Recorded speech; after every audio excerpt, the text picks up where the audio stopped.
What is up, guys? Welcome to Drift School, and I will be your instructor for the day, H2. And in today's video, I will be giving you guys a few tips before we even get started, and be showing you guys the best locations and exercises to do to develop your drift skills or to improve or refine your skills. So the first thing is you're going to need a vehicle. And the best vehicle, hands down, for beginners is the Futo. It is extremely well balanced. It doesn't have any extreme characteristics of oversteer or understeer. And the speed of the drifts is on the lower side, but still pretty quick. So definitely recommend the Futo. And it's never a bad idea to switch between vehicles as well.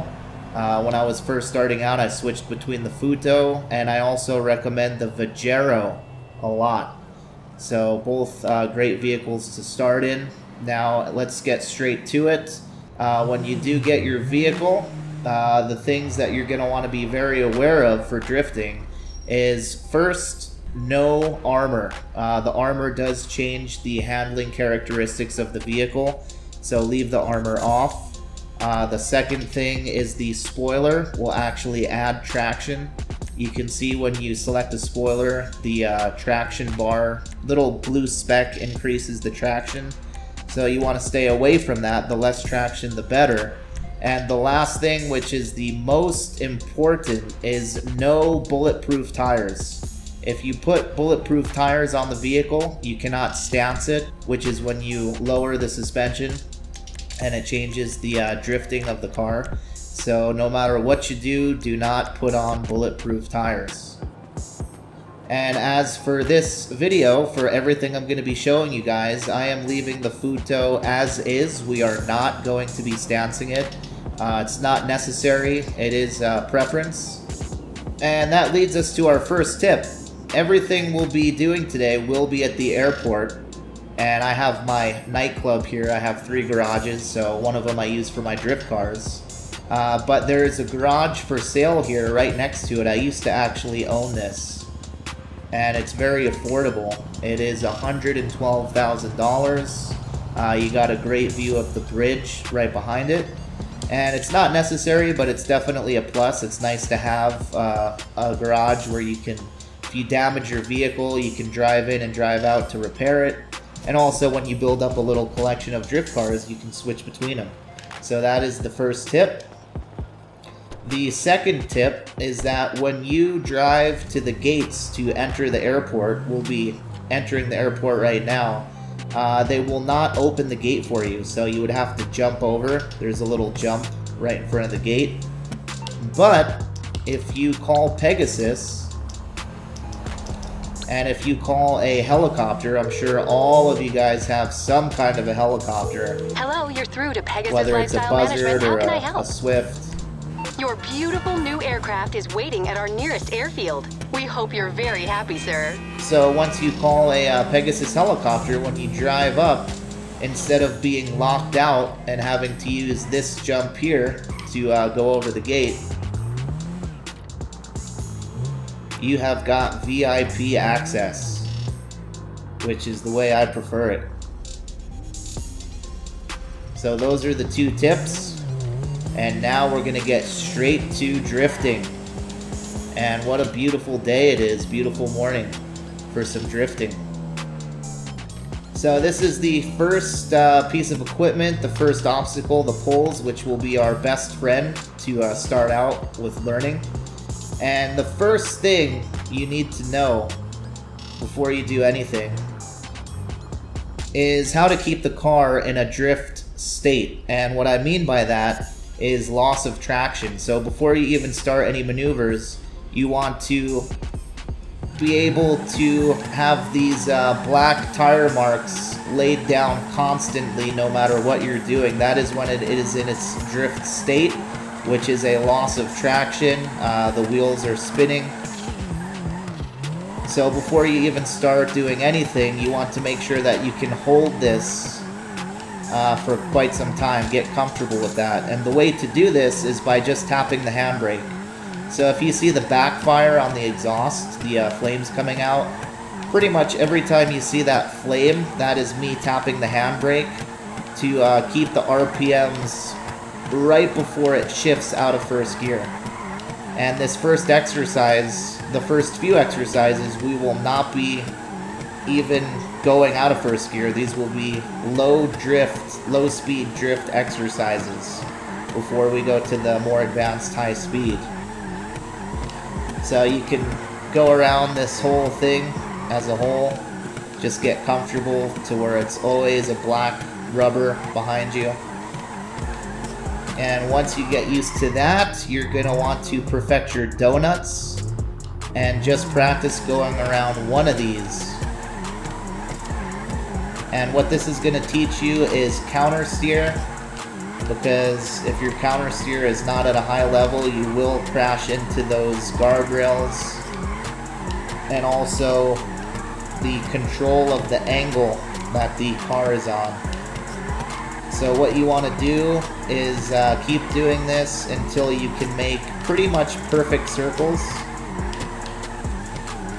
You want to be very consistent with the distance between the car and the center pole.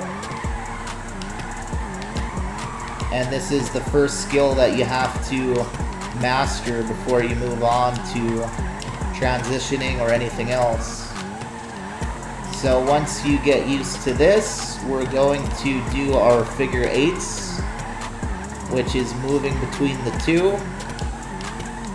And what this is going to teach you is transitioning between drifting left and right and controlling the momentum of the car.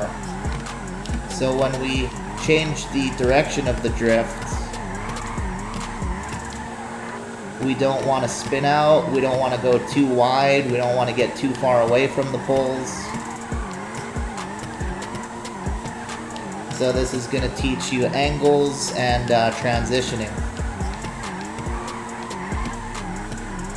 Now once you get comfortable with this, what you're going to want to do is start going at a further distance from the poles while doing the same thing. And this is going to be controlling the low speed drifting, but at a higher speed.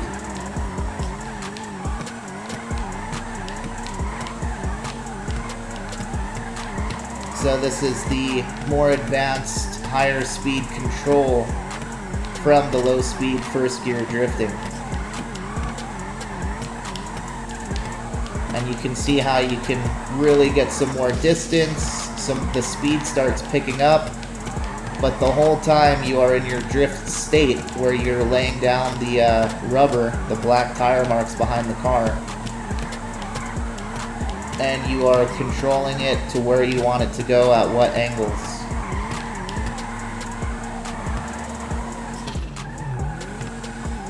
Alright, congratulations, you have mastered the art of low speed drifting.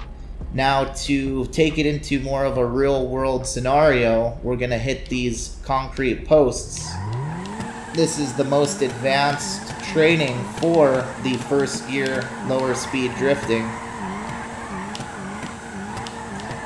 And what this is going to teach you guys is coming from the figure eight, where it's pretty much a pattern that you can just keep doing over and over again. This throws different directions at you.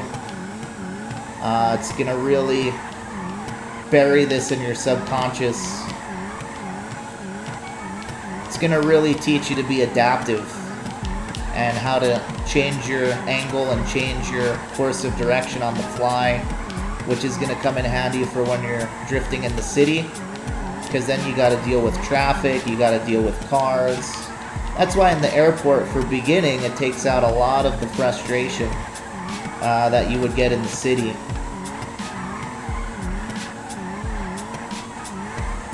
And pay attention to the sound of the RPMs. You want to always have it right at the top of the RPM band, because what that's going to do is give you more power delivery. So you're in what they call the power band, where you have a little bit more speed and a little bit more fluidity with your drifts. You don't get bogged down. The key with drifting is you want everything to be smooth. So you don't want to be going at a low speed drifting technique where you're going faster and then slower and faster and slower. You want everything to become very smooth.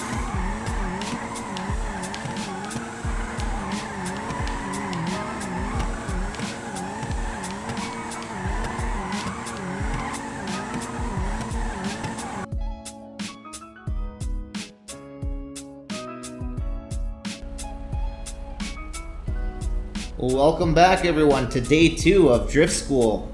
So day 1 is complete, the low speed drifting. We're back at the garages where we started day 1. Got the nightclub garage or the garage that you can purchase, put a nice little collection of drift cars. And for day 2 we're going to be learning the high speed drift. And all we have to do is drive to this parking lot right here, which is the perfect parking lot to practice this in. And not to mention, you've got a killer view of the bridge.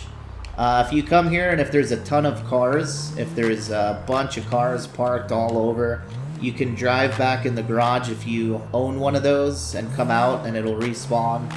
Or you can just drive away and come back, or you can move some. But this is the perfect size parking lot to practice this high-speed drifting. And the way to do it is right before the car shifts gears, you have to listen to the RPMs. And right before it shifts, when it's high RPM, you let go of the gas, tap the handbrake, and then hit the gas again. And you have to do it very quickly, very fast. So I'll demonstrate that just going in a straight line here. And listen to the RPMs. You'll hear the RPMs bounce instead of shifting, bounce off the rev limiter.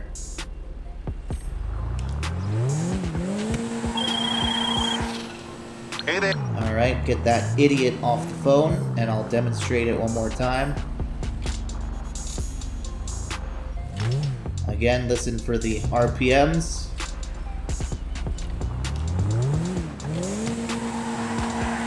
And if you want to see it for your own eyes, if you want a visual aid, you can always go first person inside the car, look at the RPM gauge.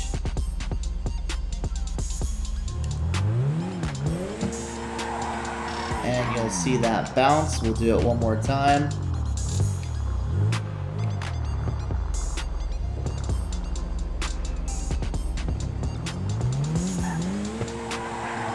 And that is it. So do that a few times until you're comfortable with it. And then you will use that while turning to do your high-speed drifting. And just go one direction until you can start the drift at the right time, finish off at the right position, make it smooth.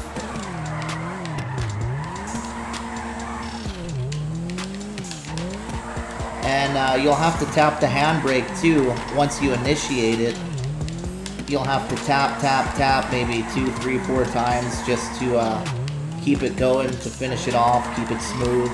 So that's where the skills from the low-speed drifting come into play, as you start the speed boost and then tap, tap, tap, maintain that drift from what we learned on day 1. And once you get comfortable, you're going to turn around and go the other direction so that you're comfortable going left and then going right.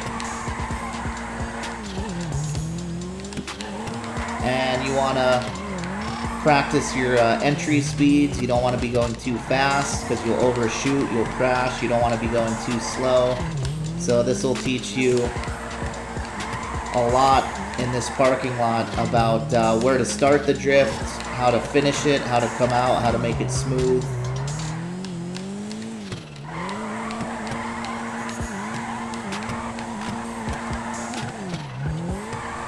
And once you get comfortable with the high-speed drifting, with the speed boost, the next step, which is the final step, and then when you go to the streets, to the city, you're going to put everything together to go crazy.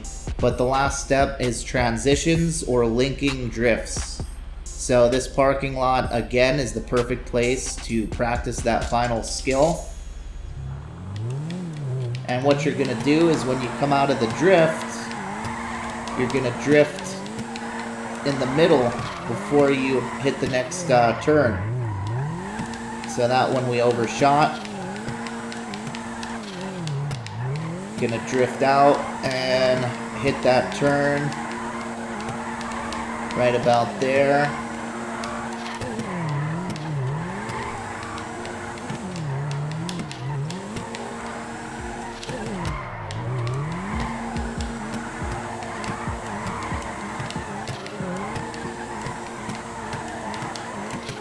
So what you guys will find when you start getting smoother and more fluid with these transitions is that the car always has to be at a pretty good angle. So as I come around that turn, I have to angle it towards those concrete parking blocks before I throw it the other way. I have to give it an opposite effect. So for example, if I come around this turn and if I finish off straight and try to drift the other way, it actually struggles because the momentum, it doesn't have any momentum to throw the other direction. So before you throw it the other direction, give it an angle and then throw it. See how it speeds out of that transition? So that's the first part of it. And the second part of it is you need the space to throw it. So if I'm finishing straight and I come this way, I'm way too close to that side already. So to create the space for the transition, you have to come inwards and then throw it outwards. And keep in mind the center of the parking lot is about where you want to do that so that you can link these drifts. It's all about timing, throwing the momentum or the weight of the car, and about the creating the space to not crash.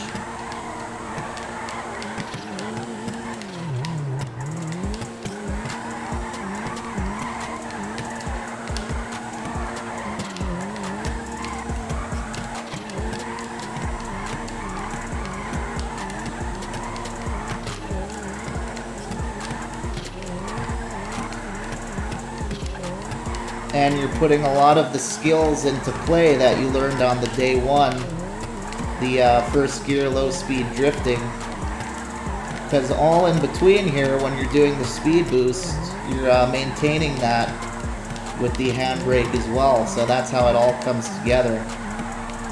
So focus on the speed, the momentum shift, and the space that you have, the space that you create for your transitions to throw it the other directions.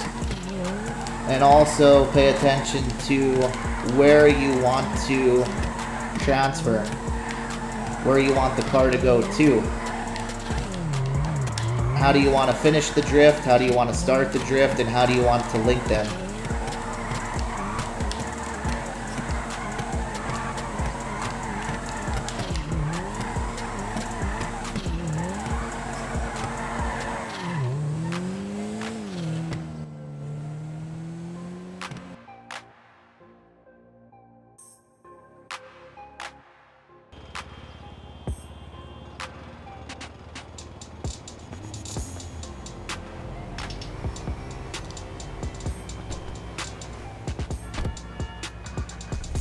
Okay, so once we've developed or refined those skills from day one, low speed drifting, from keeping the car in a drift state by manipulating the handbrake with the right timing, and then to controlling the angle of the car, to transferring directions at low speed, to what we've learned in day two with the high speed drifting with the speed boost, and to be able to start and finish a drift where you want with the speed boost, and to link those together, you are ready to tear up the streets of Los Santos.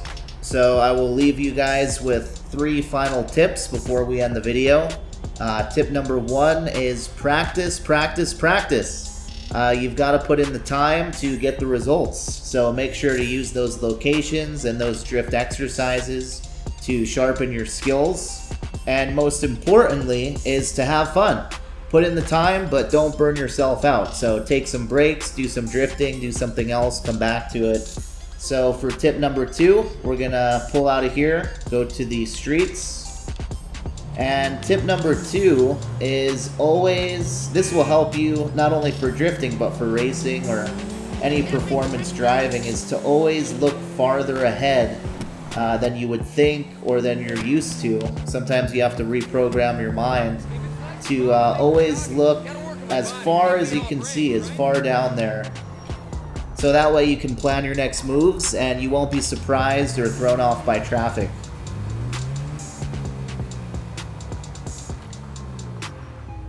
And the third and final tip that I will leave with you guys is the line of attack. And a lot of you guys might have an instinct for this already. It's something you'll get from experience, but seeing it will help register. So for line of attack, what I mean by that is when do you start your drift and what angle do you approach it at. So for example, I'm going to drift this turn. If I start my drift here, it was way too early, so I didn't have enough room. I could have used all this room to have swung out the car.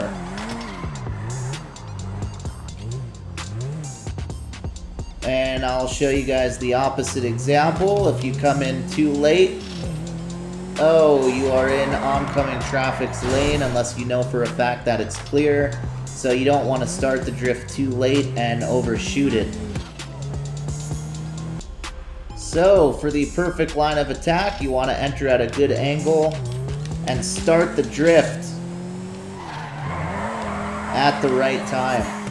So, that is the line of attack, and that will come with experience. And that will do it for this video, guys. So, you've now got the locations, you've got the exercises to build or refine your drift skills, and a little bit better understanding of momentum, timing, and space available to pull off the perfect drifts. So if you did find this video helpful, go ahead and smash that thumbs up, leave a like, and if you're new, make sure to subscribe for more GTA content because a lot more videos will be coming. So it's been fun. I will see you guys in the next video. H2TV signing off for now.